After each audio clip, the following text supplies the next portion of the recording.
All right, well, good afternoon, everybody, or good morning, depending on where you are located across the country.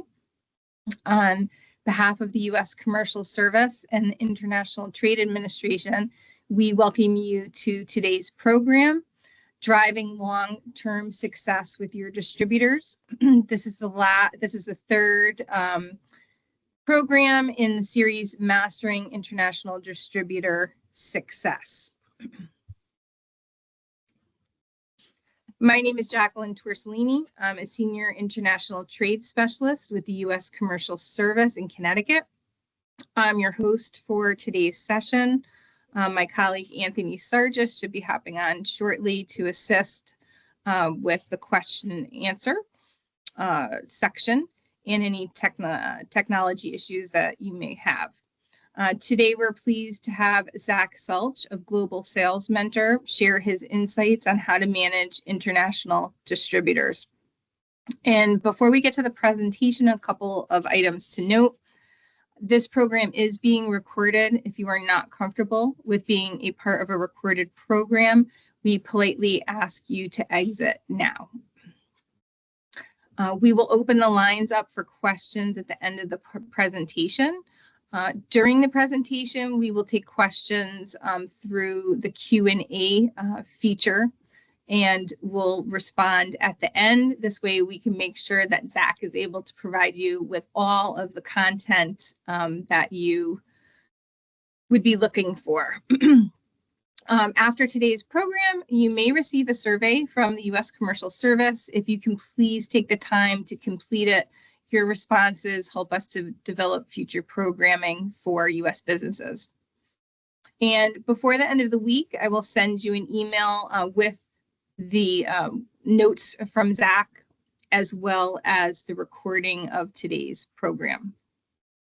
And lastly, the views and opinions expressed in this presentation made by our speaker may not necessarily reflect the official policy or position of the U.S. government. So with that, here we go. That's just a reminder that you're being recorded. And then I just wanted to, for those of you who may not be familiar with the U.S. Commercial Service, we are considered the trade and investment arm of the U.S. federal government, and we are a division of the U.S. Department of Commerce under the International Trade Administration. On this slide, you will see a list of just some of the services that we provide to clients here in the U.S. One of our main eligibility criteria is that your product or service has to be 51% U.S. made or U.S.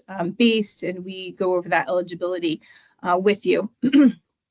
We help companies identify markets. We complete business matchmaking with partners in and around all over the world. And we are here to support you with those endeavors. In 1 second, I'm going to show you our global presence. We have offices all over the United States and offices all around the world at our embassies and consulates to offer you these services, provide you with insights as to what is going on in your particular industry, in that market, what the rules and regulations are for exporting from the U.S. and then importing to your country of interest. So we really have a nice array of services.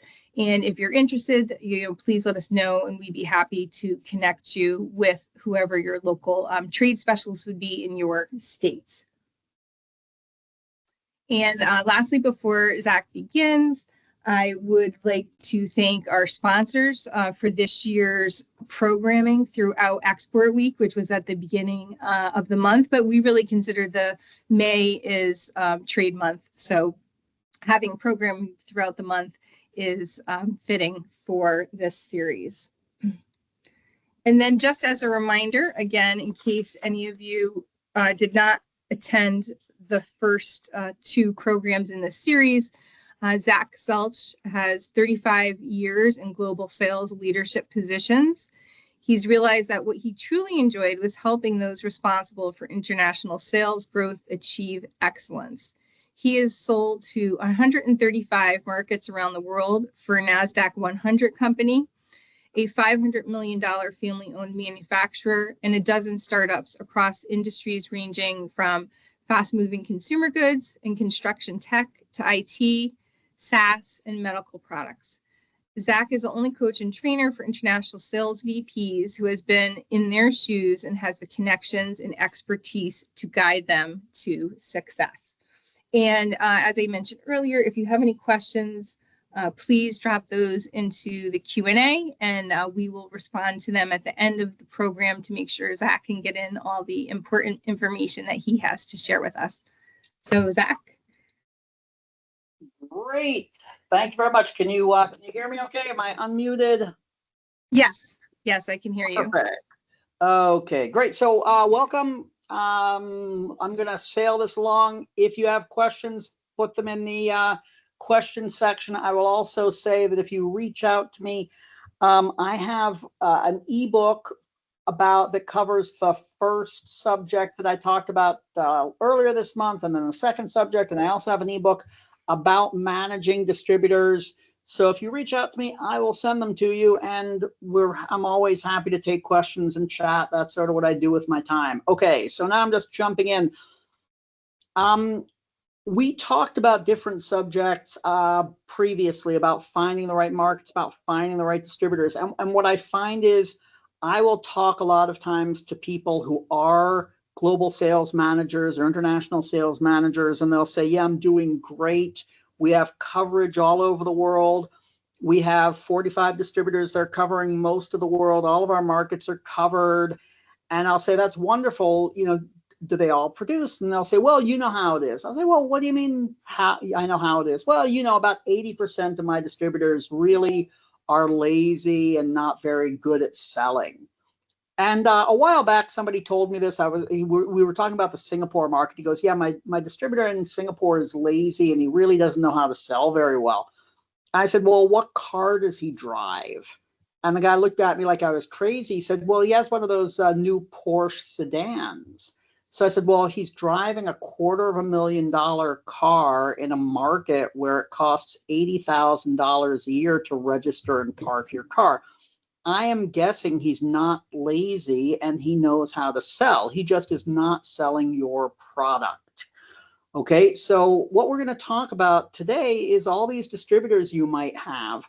You've found the right markets, you've onboarded distributors, and now you're dealing with distributors, and maybe 20% of them are doing all the heavy lifting. They're working, they're doing exactly what you want, but maybe as much as 80% of them aren't. And what we're going to talk about today is how you might turn that around. Okay, next slide, please. So the first thing I'm going to say is very often in sales management and in international sales management, we are dealing with what we call lag indicators. Okay, very often we talk in meetings, when we talk with our boss, when we talk with our board, we talk about lag indicators. How much did people sell last year, right? And that's what we care about usually in sales, right? But are we dealing with lead indicators? A lead indicator are things that we can measure that's happening today that will impact sales in the future. Once we have gotten to the point where we're dealing with a lag indicator, we're dealing with a number of sales, we're past the point where we can influence things, right? You can come to your distributor and say, oh, you only sold, you know, $300,000 last year. I wanted you to sell $400,000. I'm very angry, right? You can terminate you can change their discount structure or whatever, but it's the time has passed, right? You can't do anything about it right now. You can try and influence next year by telling them how mad you are. What we want to be doing is figuring out how to get them to produce more in the future, right? And that's what we're going to talk about today. Next slide, please. So essentially, there are three ways to grow your international sales. You can grow your total addressable market, get into new markets, or get distributors in the right markets, right? You can increase your sales hours. And by that, I mean your distributor salespeople will put more of their time and energy into selling your product. Or you can improve your competency of your salespeople. Now, we're not going to talk about the first one today. We talked about that last time and the time before that, actually, okay?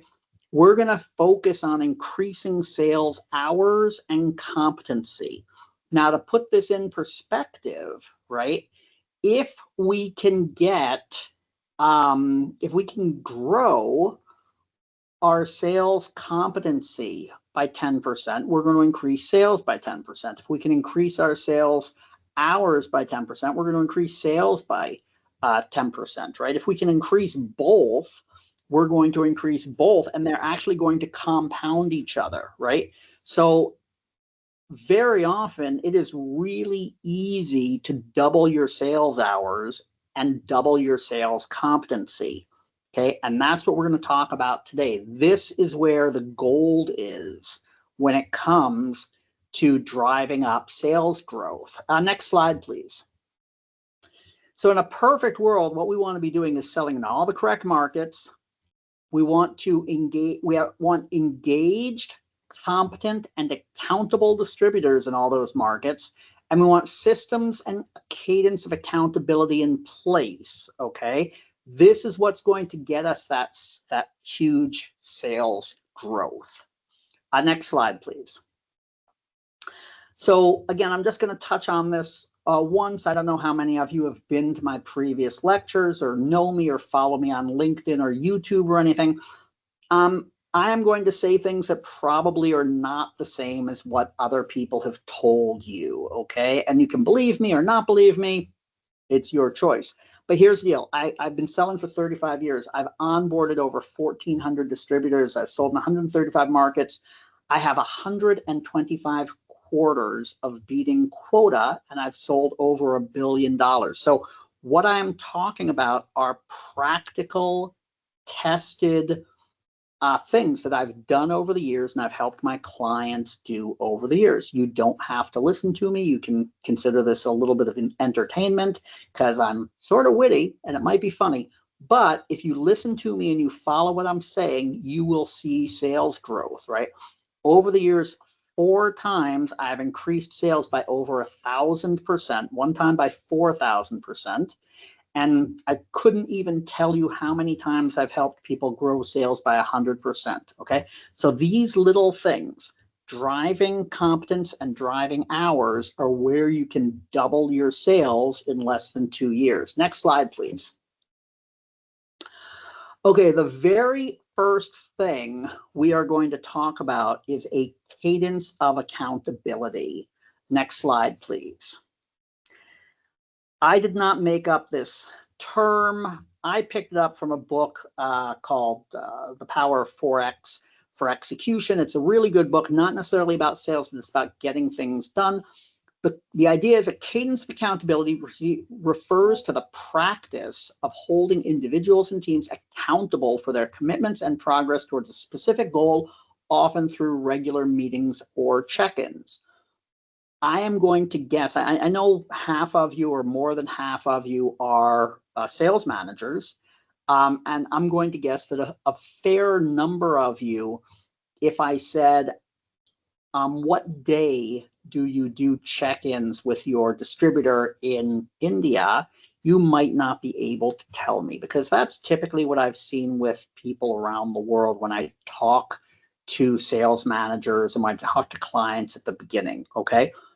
Very often, and nothing to be ashamed of, this is the way most people do it, very often when we sign up distributors, we don't necessarily have a cadence of accountability in place. This cadence of accountability is what is going to drive explosive sales growth, okay? Very often I talk to people about driving explosive sales growth and they think that I'm exaggerating or they think I'm talking about magic. It is not. It's very simple. It comes down to a cadence of accountability, and we're going to talk about how this works. Next slide, please. So like I said in previous talks, I like to think of distributors as having essentially three pieces. That is their bandwidth, their competency, and their engagement. Okay, their engagement means how much they like selling my product. Their bandwidth is how much they can sell all together in terms of hours. And competency is how effective they are when they do sell. Next slide, please. And again, we talked about this before. What we want to do is we want to start off with an ideal distributor profile. What would the ideal distributor look like? Now, even if you have now, let's say you have 45 distributors and you have never done an ideal distributor profile, I would put together an ideal distributor profile. And I do this for my clients all the time. I want to compare the people you have with the people that you'd like to have, right? That it would be perfect. Next slide, please. And I do audits for distributors where I basically say, okay, this is the ideal distributor profile. We have 45 distributors or 70 distributors or 12 distributors.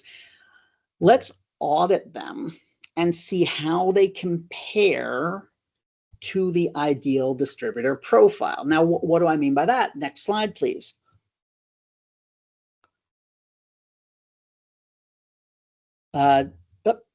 So, I'm sorry, can you hit this like 3 or 4 times? It takes time to come through. One more time, I think. So I like to build up a sales process map when I build up a go-to-market plan. And this is part of the ideal distributor profile because I want to know all the tasks that have to be done to sell the product and what the distributor needs to know how to do, what the competencies are. In the same way that if I were hiring a sales manager in-house or if I were hiring an engineering manager for my factory, I want to know exactly what those competencies are. And I'll tell you this frankly, most probably that if you were to put this together and you were to look at the distributors you had now, there would be a gap. Fine. These things happen, right? Don't lose sleep over that. But we do want to know what that perfect set of competencies would be for your distributor as of today, for them to sell. And let me dig into this a little bit. What do I mean by this? Okay. So let's say I am selling an agricultural processing product and it is going to large food processing companies, and I'm thinking about the French market. Okay, so what I need is a distributor. I'd like him to have relationships with the buyers. I would like him to understand enough engineering so he can talk about the product. He should understand the workflow of the processed food market in France. He should know people in the market so he can talk about it comfortably. He should understand sales. He should have enough business acumen to keep his books straight. Those are the type of things he needs to do. And I would like him to be calling on the people that I want to call on, okay? So these would be the competencies that I would expect from my distributor and his salespeople. Next slide, please. And you can audit your distributors. I do this all the time for my clients. Now, sometimes you might not want to be the bad guy and you might want to get somebody from outside of your company like myself or somebody like me to do it. But you can say, hey, we are just checking out some things. Do you mind spending an hour filling out an online form? And I do this all the time. Now, I will tell you something. I can virtually guarantee you that the salespeople selling your products are not as competent about your products as you think they are. Because I always see this. We'll put together, we'll say, okay, these are the things that they really need to know. These are the benefits. These are the unique selling points. These are the problems we solve, right? Maybe if you're a little sophisticated, you say, well, these are the questions I like to ask during the discovery process. You put all of this stuff together and you say, well, I did training for my salespeople. They should know this. Everybody's going to get an 80 or above, and they will probably come back with an average of 25 to 30, something like that. This is typically what I see. Now, they're selling with this, right? The good news is they are selling with a dramatically reduced competency from what you think they should have. So imagine how much more they will sell if you can raise their competency. And I see this all the time. You might, half of you might be shaking your heads and saying, not on my team, right? But typically with distributors, this is what happens, because you get these distributor salespeople. They've gone through one training with you. Maybe they go through an annual training with you, depending on how well your online playbook is set up or that kind of thing. But for the most part, they are losing competency and they're forgetting about your product because they're dealing with multiple products. And, that's just the way it is. Next slide, please. The other issue is what I like to call bandwidth. How many hours are they giving you? And again, what I see very often, not only are distributors not necessarily giving you bandwidth, but a lot of times I talk to sales managers and they've never thought through how many hours their distributors should be giving them, right? They've never really thought this through. They've never made the distributor commit to anything. They basically assume that the distributor knows how much they need to spend in that market, and the distributor hopefully will spend that time. But they've never formalized this agreement. They've never figured it out. Next slide, please. So one of the things I like to do is I will figure out, and I'll do this in two ways. One is I'll say, well, if I want to take, say, 100 purchase orders out of France in a year, this is the bandwidth, this is the number of hours required to get 100 purchase orders out of France. On the flip side, I'll say, well, there are this many potential customers in France, so I need this many hours to cover those customers correctly, okay? So I have these two numbers that I'm going to play with, and then I'll basically say, okay, and if I don't know if you can see the details of this pretty well, but say the United States requires 50 full-time equivalents to cover it correctly. Germany requires 12. And what I've found is you can figure this out. Usually, if you sort of do a little bit of thinking in terms of, well, what would that coverage look like? Okay, and I'm going to talk about that. Actually, I'm going to talk about that in a little bit. Okay, next slide, please. Usually, okay, what we're doing is we're calculating the money we think we can get out of a market. And I can also tell you that most people I know do this wrong. This is something I do for clients all the time. A lot of my clients are very, very experienced people. My average client has more than 15 years experience in sales. Some of them have a lot more than that, right? And they've been doing this for a while. And virtually everybody is leaving money on the table, right? So what I typically do with this is I say, well, we should dig down and we should figure out, is there some type of an indicator we can find that will show us what the total market will be? And I can give you a couple of examples. A while back, I was working with a company that did frozen shrimp processing, right? And they had no idea how to identify what the potential was in a market. But the agriculture department of every country will list how many pounds of shrimp are exported or hit the market from that country every year. So if you know how to find that, you can basically say, okay, there are this many pounds of shrimp. They need to be sorted. That's this many pounds of shrimp per day. It takes this many tables. This is how many devices are needed. This is the total market, right? For a device used for sorting frozen shrimp, right?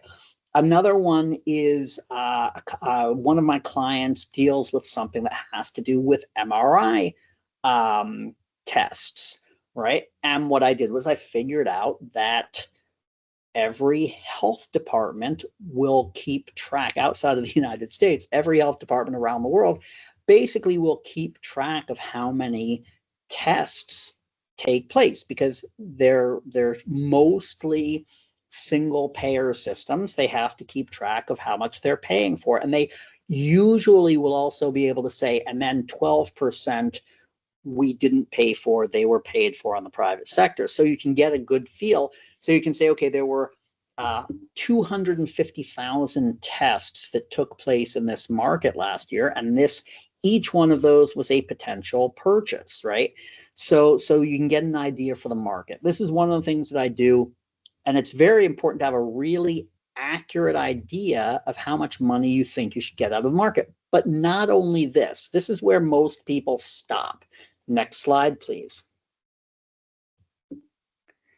The other thing that's just as important, if not more important, because this is a lead indicator as opposed to a lag indicator, is how many hours do you really need to give good coverage? And I talked about this a little bit when I talked about finding and onboarding distributors. To me, this is really key. I want to do two things. One is, how many hours do I need to win what I want to win from this market? But on the flip side of that, how many hours do I need to give basic coverage to the number of potential customers there are in this market? Okay. And those things together will help me get an estimate of the number of hours that I need to put into this market. And I'm going to push to make sure that my distributors get there. Okay. Next slide, please. Now, if you remember this graphic from previous presentations, it's because I like this graphic. We are trying to drive up engagement and competency, okay? In this, the bubble signifies the size, the bandwidth of the company, and we have engagement and competency. But if you can push up engagement, you will push up competency, okay? So engagement will get you more hours, but once you put in more hours, they'll also want to be more competent. Why is that? Because they are investing their time and they want return on investment. So if you say to them, we want you to attend training, if they're only putting in 2 hours a month in your product, they're not that much invested in your product, and they probably won't put a lot of effort into training.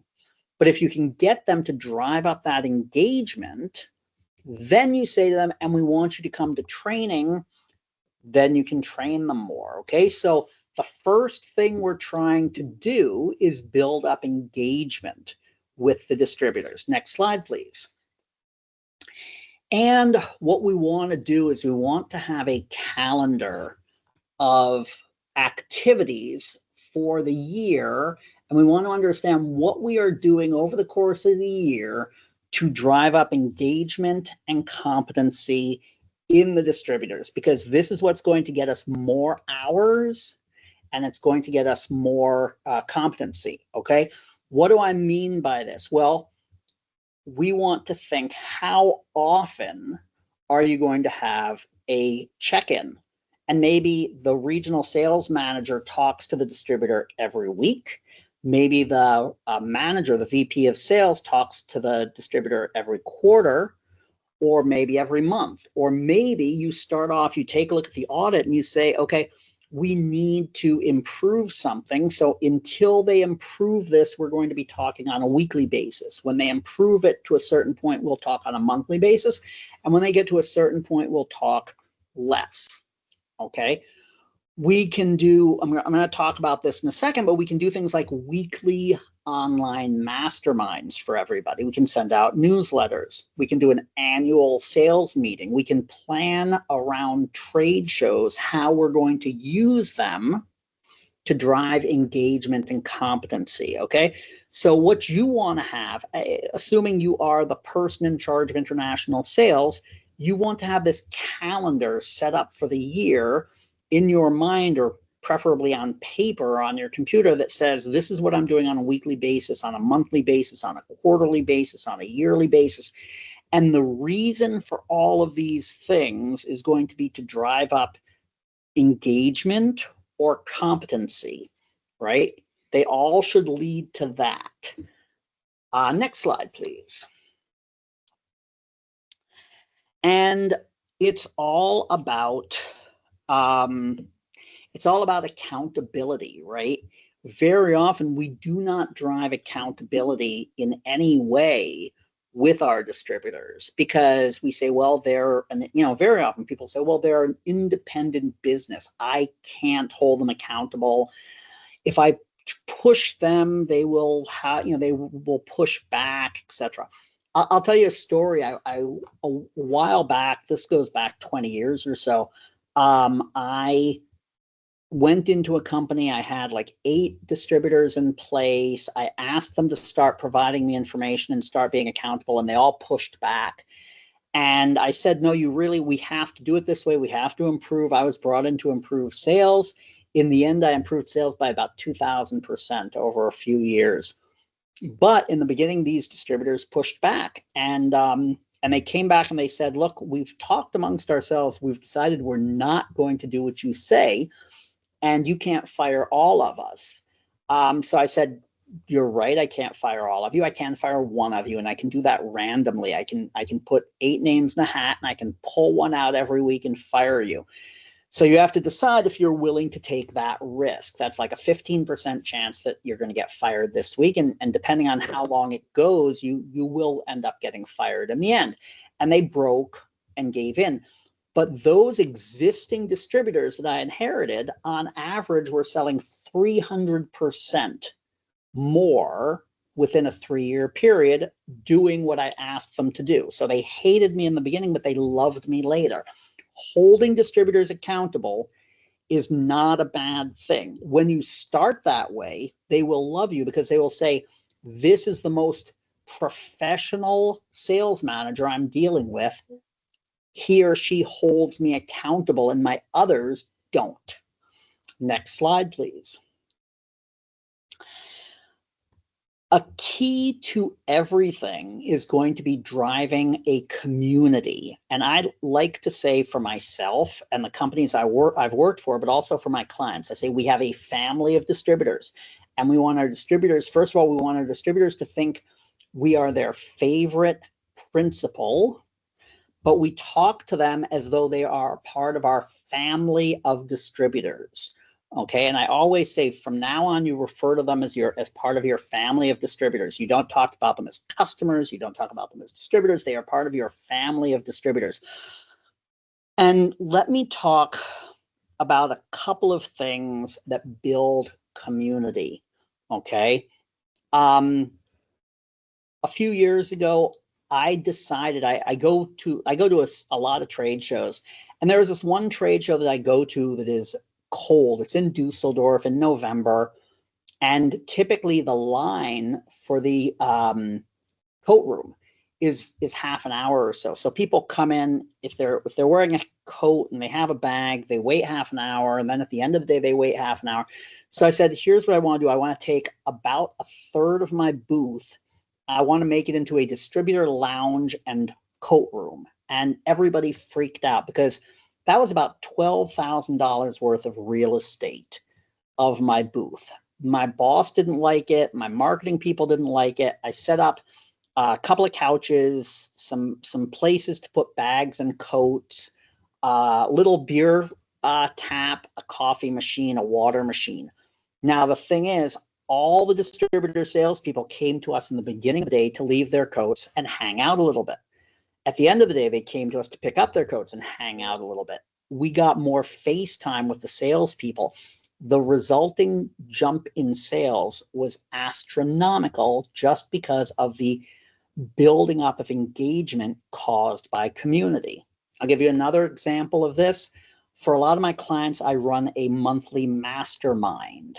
What does that mean? We do a monthly meeting on for distributors.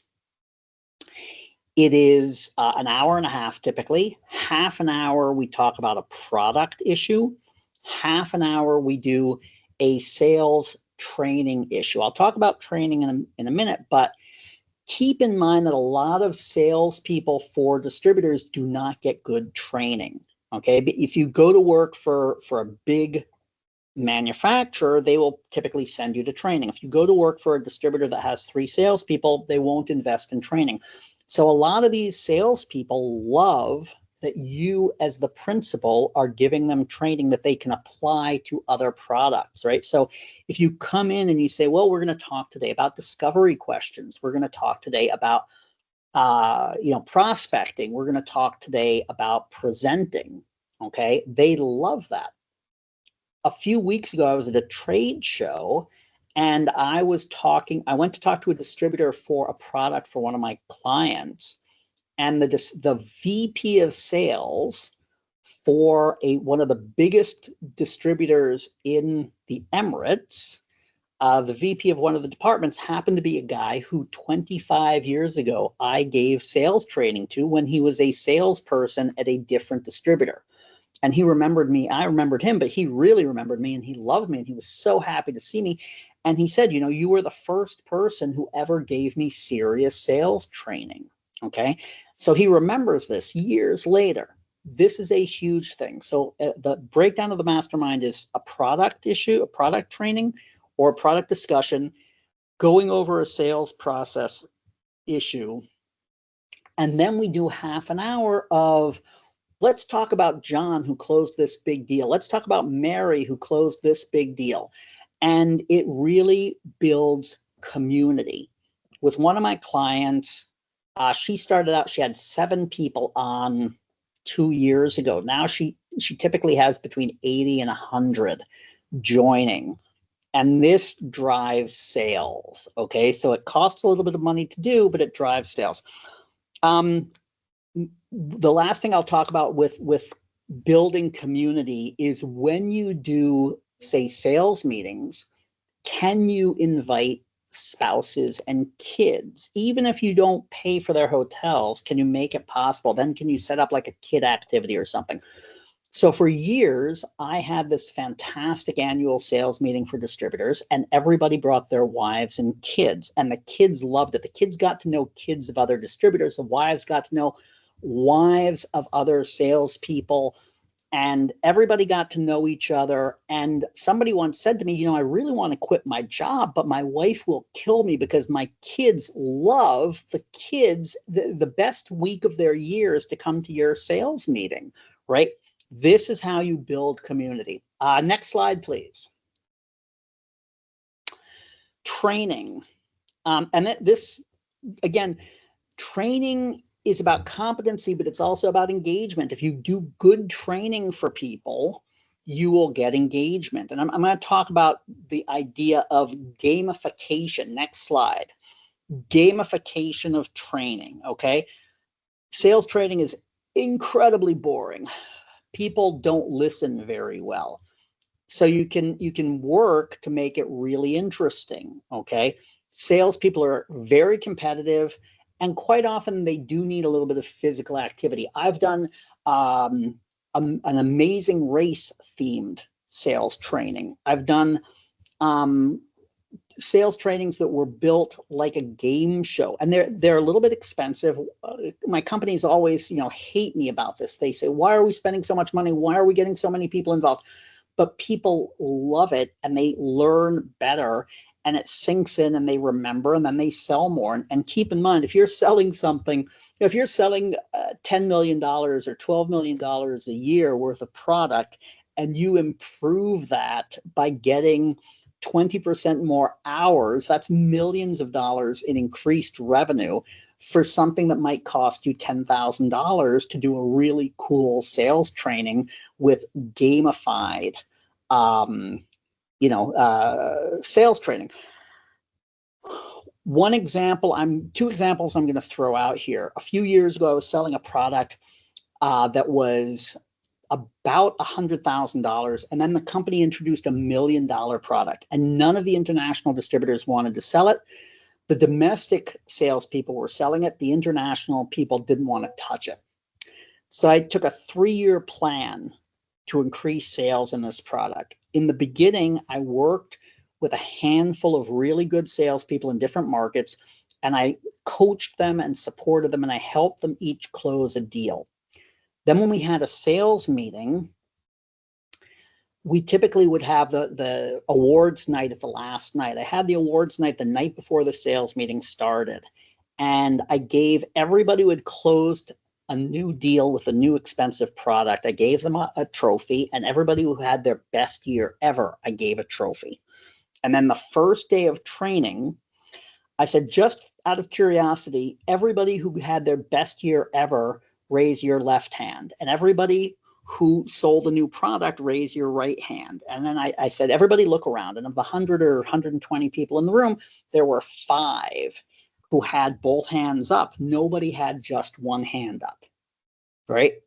And I said to everybody, oh, this is really interesting. You should talk to these people. And then what I arranged was over the next 3 days, I set up a lot of activities where people would get together in small groups, but I set the seating charts or the busing charts or stuff. So I made sure that those 5 people got a chance to talk to other people. The next year, sales of that $1 million product were up by hundreds of percent.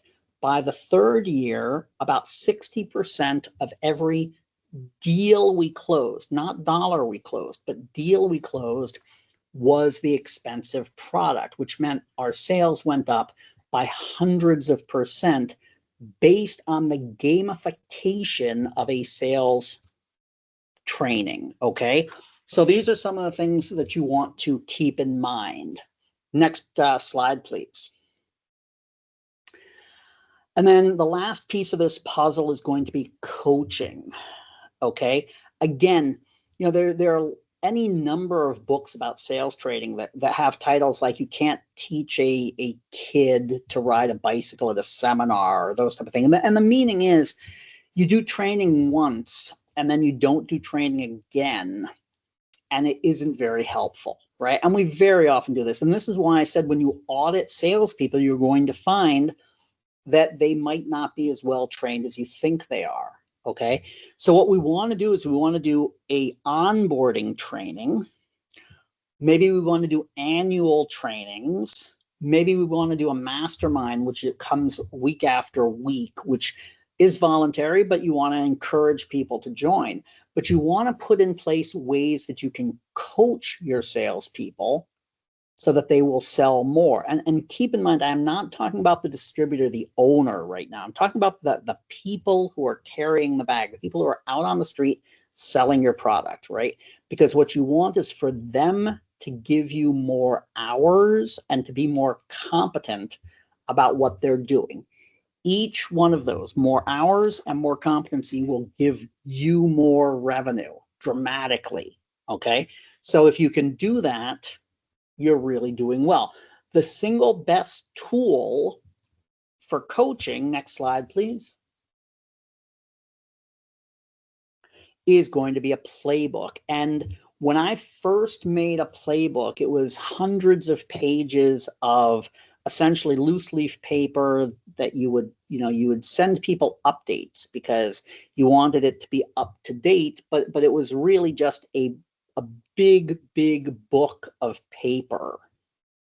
Now, typically we do everything online and it can be updated immediately and it's available on your phone or on your computer or on your tablet.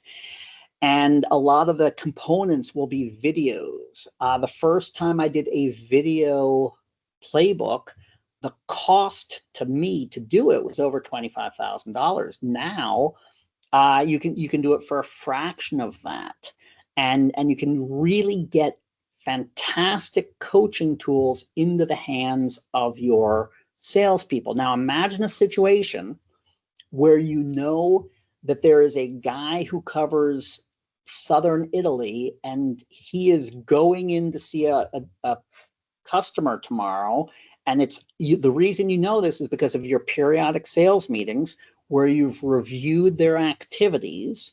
You know this is going on, it's in your calendar, and you just shoot him through your online playbook tool. You basically shoot him a message that says, hey, it would be a really good idea if you reviewed these 3 videos before you go into the meeting tomorrow, okay? And this is how you drive huge sales growth, right? It's not necessarily magic. It might be a little bit of work, right? But when you think about it, you say, okay, we can go from selling, you know, $4 million to selling $10 million, or we can go from selling $10 million to selling $30 million by making a few changes that cost us a few tens of thousands of dollars. The return on investment is pretty good here, okay?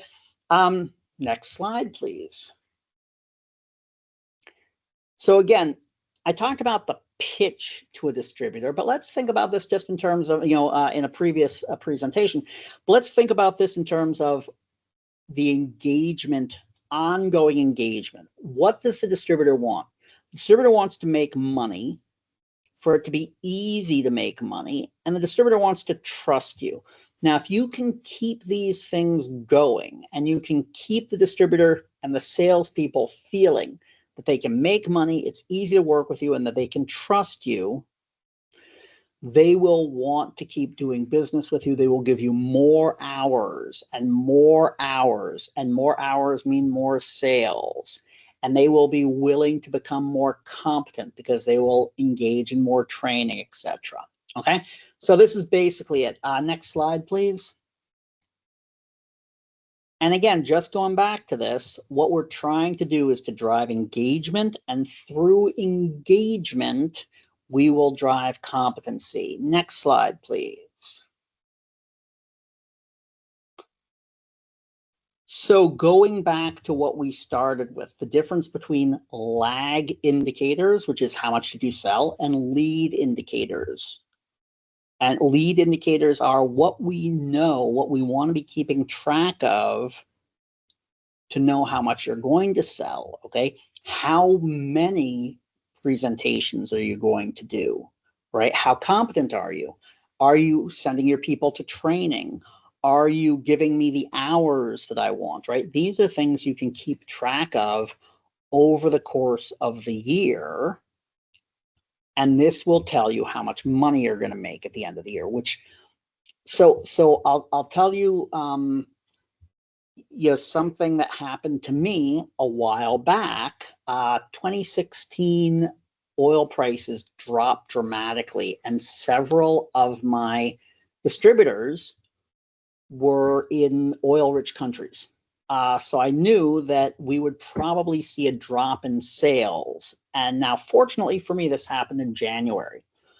So I looked at the non-oil producing countries, the countries that had economies mostly based on industrial production. And I said, okay, can I ramp up all of their activities by 25% over the course of the year to make up for the drop in sales from the oil producing countries? And I did. And it did effectively. We were able, because we had a few months to work with it, almost 9 months to work with it, we were really able to make up a drop in sales just by pushing to increase the activity in markets where they weren't dependent on oil prices, okay? So if you can build up those lead indicators that are important to your sales team and your distributors, and you can keep track of them, this is your dashboard to keep track of sales. Today, it looks like I finished a little early. Next slide, please. So again, I'm done with what I wanted to talk about. I'm happy to take questions. I'm also going to tell you, if you guys reach out, I will send you some material on this, and I'm happy to answer questions if you reach out to me on LinkedIn.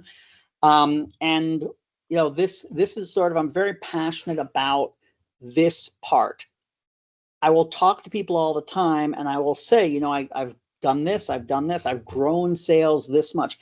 And people always look at me like I'm either lying or I'm talking about magic. It is not difficult to grow sales by hundreds of percent if you are keeping track of this issue of sales hours and competency, right? And the first part of this is really to put together a plan, right? Put together a plan, figure out what your ideal distributor profile looks like, figure out how many hours you want from them, Okay, figure out what you need from them in the different markets, and then you just implement that plan. Push people to just do what you're asking them to do.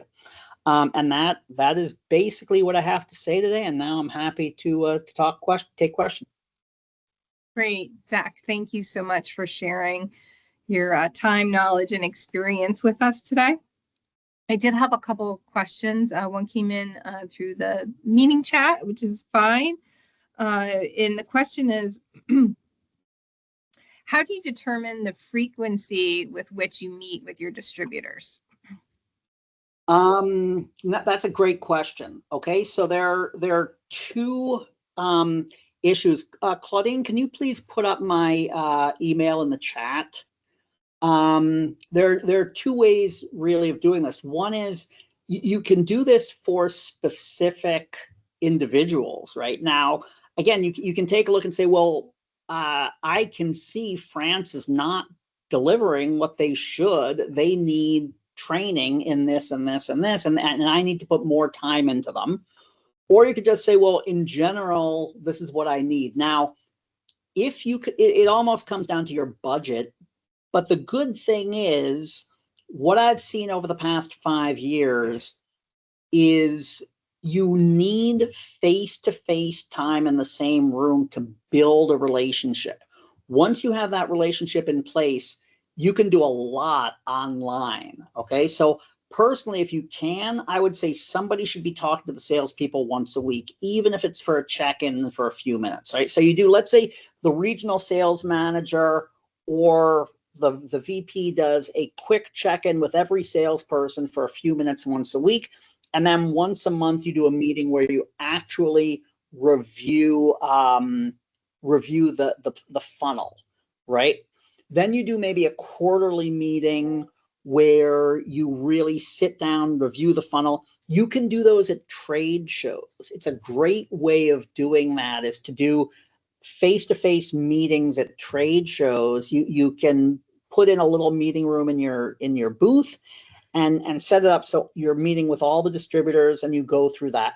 Then you can do, if I like to do a once a year meeting with somebody senior from my company who was above me, either the CEO or somebody like that. Even though I worked for one company and the CEO really could not care less about international sales. He was an older guy. He wasn't interested. And I would say, you got to sit through these meetings because everybody wants to see that, they met the president of the company.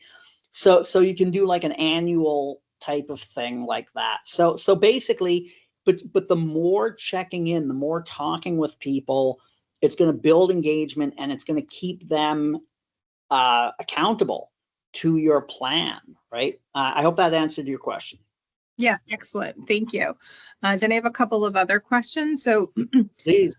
And we don't need to answer the specifics right now, but just as a thing to include in the follow-up is if you can provide information about the software applications that could be used to create these playbooks that you're referring to. Yep. And then also, does that software, the ones that create the playbook, also provide people with the ability to track distributors in their advancement and their sales, or is that a different software package? And can you provide any information in follow-up to that? Yeah, what I would suggest is in the notes there'll be a little bit that discusses that. If somebody wants to discuss that really in depth, they can feel free to reach out to me on LinkedIn or through email, and I'm happy to set up a meeting and talk about that a little bit. But what I will say is there are channel management software packages out there. They cost money, they're worth it, but you don't have to use them. Typically, I use very basic products that are made to do online training and project management to build a playbook. And then I use just really simple communication software to manage the communication with the partners. Now that said, there's any number of products, and I'm happy to recommend some of them. People have asked me to sort of evaluate, the companies asked me to evaluate them and talk about them. So I can tell you about different products. If anybody wants to, they can reach out to me, and I'm happy to discuss the tech stack for working with partners. Excellent. And we did put Zach's email address in the chat. And in addition, when I send up my follow-up email, I copy Zach on it, so you'll see his email there as well. Now, it's Zach, pretty easy to find me on LinkedIn too. It is. And then I have a question from another participant in regards to language barriers and how you overcome those during in-person sales trainings or in trainings that you're holding online quarterly and so on. That's a great question. So for years, I was a really big customer of interpreters, right? I would go to Japan, I would go to South America, I'd get an interpreter, and I'd work with them. Now, what I found is there are some really, really good services where you can get interpreters by the minute online on your online meetings. Right? So you can actually get an interpreter who speaks Italian for 22 minutes and you pay by the minute on a Zoom call, right? So those type of things work. I really hesitate to use artificial intelligence interpretation and translation yet because I just don't think they're good enough. One thing that I will say is you always have to brief. This is something I picked up over the years. You have to brief your interpreters about the importance of what you are saying to be accurate, even if it's culturally offensive. Okay, what do I mean? Sometimes you go in front of you'll talk to somebody and like I speak a little Spanish, so I'll hear my interpreter and she will be softening. I'll be saying to my distributor, "You didn't do well enough. You have to work harder." Blah blah blah, and she'll be softening the message by 10 degrees. And I'll say to her, "No, if you don't tell him what I'm saying, he's not going to improve." Right? So you have to keep track of that. I always say to my interpreters, I know I might be sounding a little harsh, but I need you to be accurate, because if you're not accurate, they're not going to understand what I'm telling them, right? So it's something to keep in mind when you're working with an interpreter. Great, thank you. And then the last question that I have is, when you're coming up with the profile of your ideal distributor, and you talked a little bit earlier about how you create that profile, can you talk a little bit more about how you really determine the right size of the distributor, so that you don't pick a distributor that's so large that you're not going to get the attention, or so small where they don't have the ability to support you appropriately? So I can talk about it. I'll tell you this, in the book, the small book that I sent out a couple of weeks ago, specifically on finding distributors, I go into that. My book on Amazon called Global Sales, which is 400 pages, that has like a whole chapter on that. Okay.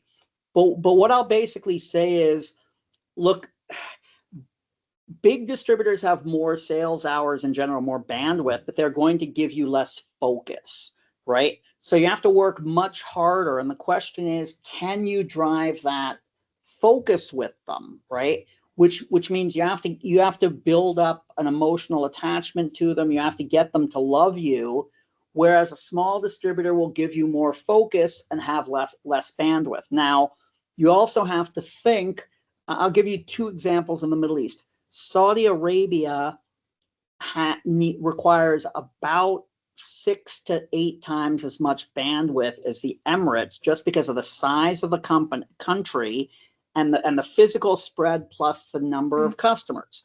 So you need a bigger distributor in Saudi Arabia than you do in the Emirates, but you have to balance that for each country. It's not something that goes really quickly, but if you again, you can find a lot of material about it in my books, or you can shoot me a question on LinkedIn and I'm happy to talk to you about it, but it's not something that I can answer in 90 seconds. Sure. And then do you have any recommendations for a new company that has low sales and is really just starting to, start this sales, creating the sales process and the sales funnel and all, all these great tools you were talking about? Well, when you ask it that way, I would say find a professional to help you out who's very reasonably priced. So the best thing I would say is, find me on LinkedIn. But again, you can start off with my book, and my book will give you a lot of the stuff you need to know. It's a great starting place. And then, if you want, reach out to me, ask me some questions. But really, let me just put it in numbers. Let's say, even though you're a small company, eventually you're going to be selling $6 million a year outside of the US. Every month it takes you to get started is costing you $500K. So the faster you can get moving, the more you're going to make that money. So, sometimes it's worth pulling in some help to get moving faster. Great. Well, thank you very much for your time today. We're just past the top of the hour. And for anybody who we missed your question in this wrap up, please feel free to reach out to Zach, and I'm sure he would be happy to respond. So we'd like to thank everybody for tuning in today. Again, thank you to Zach for sharing your time and your expertise. I hope everybody enjoyed it and learned something. Excellent. Thank you, everybody, for joining us, and expect the follow-up in the next couple of days. Take care. Great. Thanks a lot, Jackie.